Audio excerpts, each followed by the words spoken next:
Hello friends, അപ്പോൾ ഞാൻ ഇന്ന് വന്നിരിക്കുന്നത് പഴംപൊരിയുടെ ഒരു റെസിപ്പി ആയിട്ടാണ്. പഴംപൊരി നിങ്ങൾക്ക് അറിയാത്തതൊന്നുമല്ല, എനിക്കും അറിയാം നിങ്ങൾക്കും അറിയാം. എങ്കിലും ഞാൻ എൻ്റേതായ ഒരു രീതി പറഞ്ഞു തരികയാണ്. പറഞ്ഞു തരില്ല, കാണിച്ചു തരികയാണ്. നിങ്ങൾ കണ്ടു നോക്കൂ. അപ്പോൾ ഞാൻ ഈ മിക്സിയുടെ ജാറിലാണ് അതിൻ്റെ മാവ് തയ്യാറാക്കാറ്. അപ്പോൾ നമുക്ക് മെയിനായിട്ട് മിക്സിയുടെ ജാർ വേണം. അപ്പോൾ ഇതാ മിക്സിയുടെ ജാർ എടുത്ത് വെച്ചിട്ടുണ്ട്. അതിലേക്ക് ഞാനൊരു ബൗൾ മൈദപ്പൊടി മൈദപ്പൊടി ഇട്ട് കൊടുത്തു. പിന്നെ അതിലേക്ക് വേണ്ടത് നമുക്ക് ആ ക്രിസ്പിനെസ് കിട്ടാൻ വേണ്ടിയിട്ട് ഒന്നില്ലെങ്കിൽ അരിപ്പൊടി അല്ലെങ്കിൽ കോൺഫ്ലവർ. അപ്പോൾ എൻ്റെ കയ്യിൽ കോൺഫ്ലവർ ഇല്ല, അപ്പോൾ ഞാൻ അരിപ്പൊടി ഒരു 3 സ്പൂണ് ഇതിലേക്ക് ചേർത്തു. ഇനി നമുക്ക് വേണ്ടത് സോഫ്റ്റ്നെസ്.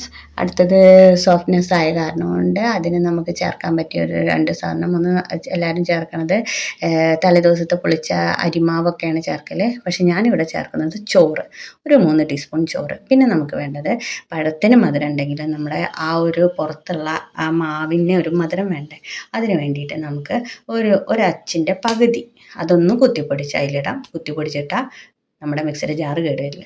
പിന്നെ നമുക്ക് വേണ്ടത് മഞ്ഞൾപ്പൊടി എല്ലാവർക്കും ഇഷ്ടമല്ല, വേണ്ടവർ ചേർത്താൽ മതി, ആ കളർ കിട്ടാൻ വേണ്ടിയിട്ടാണ്. പിന്നെ കുറച്ച് ഉപ്പ് കല്ലുപ്പാണ് ഞാനിവിടെ ചേർക്കുന്നത്. ഒരു ടീസ്പൂൺ ഉപ്പും ചേർത്ത് ഇത് നന്നായിട്ട് ഒരു ഇഡ്ഡലിയുടെ മാവിൻ്റെ പരുവത്തിൽ നമുക്ക് അങ്ങോട്ട് അരച്ചെടുക്കാം.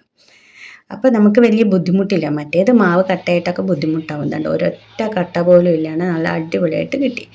ഇനി നമ്മൾക്ക് പഴം അരിയൽ ചടങ്ങാണ്. പഴം അരിയാൻ ഞാൻ നീളൻ അരിയലില്ല, ഞാൻ ഒരു പഴത്തിനെ 2ആയി കട്ട് ചെയ്തിട്ട് അതിന് സ്ലൈസ് ചെയ്യുകയാണ് ചെയ്യൽ. അങ്ങനെ ഞാൻ 3 പഴം ഒന്ന് അരിഞ്ഞിട്ട് വരാം കേട്ടോ.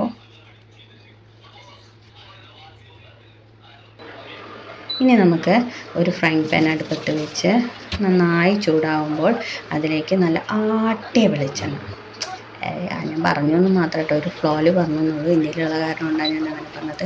വെളിച്ചെണ്ണയിൽ പഴംപൊരി ഉണ്ടാക്കുമ്പോൾ ഒരു പ്രത്യേക മണമാണ് ആ എണ്ണയിലേക്ക് ഇടുമ്പോൾ.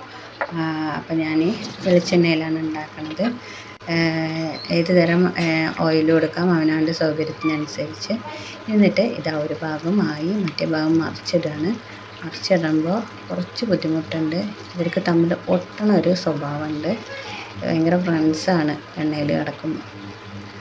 അപ്പോൾ അവരേനൊന്ന് മറിച്ചിടാം, കുറച്ച് ബുദ്ധിമുട്ടുണ്ട്, എന്നാലും കുഴപ്പമില്ല, മറിച്ചിട്ട് ഇനി ഇങ്ങനെ പൊള്ളച്ച് വരും. ആദ്യം ഞാൻ ഇട്ട സമയത്ത് കുറച്ച് തീ കുറവുണ്ടായിരുന്നതാണ്. ഇപ്പോൾ ഇതാ ആവശ്യത്തിന് ആ ഒരു ഷെയ്ഡൊക്കെ വന്നു. എനിക്ക് ആ ഷെയ്ഡ് എനിക്കെന്നല്ല, ഇവിടെ എല്ലാവർക്കും ഇങ്ങനെയൊന്നും മൊരിഞ്ഞ് കരിയാത്തൊരു ലെവൽ, ഒരു ബ്രൗണിഷ് ഷെയ്ഡ് വരുമ്പോഴാണ് പഴംപൊരി ഇഷ്ടം. അപ്പോൾ അങ്ങനെ ഇതാ ഒരു ട്രിപ്പ് കഴിഞ്ഞു, ഇനി അടുത്ത ട്രിപ്പും കൂടി ഇടണം. ഇവൻ ഒന്നും കൂടി മുരിയാണ്ട് അവനെ എടുത്തിട്ടു. ഇനി ഇതാ അടുത്ത ട്രിപ്പും കൂടി ഇടാൻ പോവാണ്. അടുത്ത ട്രിപ്പ് ഇട്ടപ്പോൾ കണ്ടോ, കറക്റ്റ് എണ്ണ നല്ല ചൂടായ കാരണം കൊണ്ട് അത് അപ്പം തന്നെ പൊളച്ചു വന്നു. ഇനി അവരേനെ ഒന്ന് മറിച്ചിട്ട് സുന്ദര പൊട്ടുപന്മാരാക്കിയിട്ട് ഇങ്ങോട്ട് എടുക്കുക. ഒരു ഭാഗം ഇതായി ആയി. അപ്പോൾ നമ്മുടെ പഴംപൊരി ഒക്കെ റെഡിയായി കേട്ടോ. ശരിക്കും 3 ട്രിപ്പ് ഉണ്ട്, ഞാൻ 2 ട്രിപ്പ് കാണിച്ചു എന്ന് മാത്രം. അതാ റെഡിയായി. സൂപ്പറല്ലേ, സുന്ദരന്മാരായിട്ടില്ലേ, സുന്ദരന്മാരും സുന്ദരികളുമായ പഴംപൊരികളാണ്. അപ്പോൾ എല്ലാവരും ഒന്ന് ട്രൈ ചെയ്ത് നോക്കുക, ഫീഡ്ബാക്ക് കമൻസിലൂടെ അറിയിക്കുക.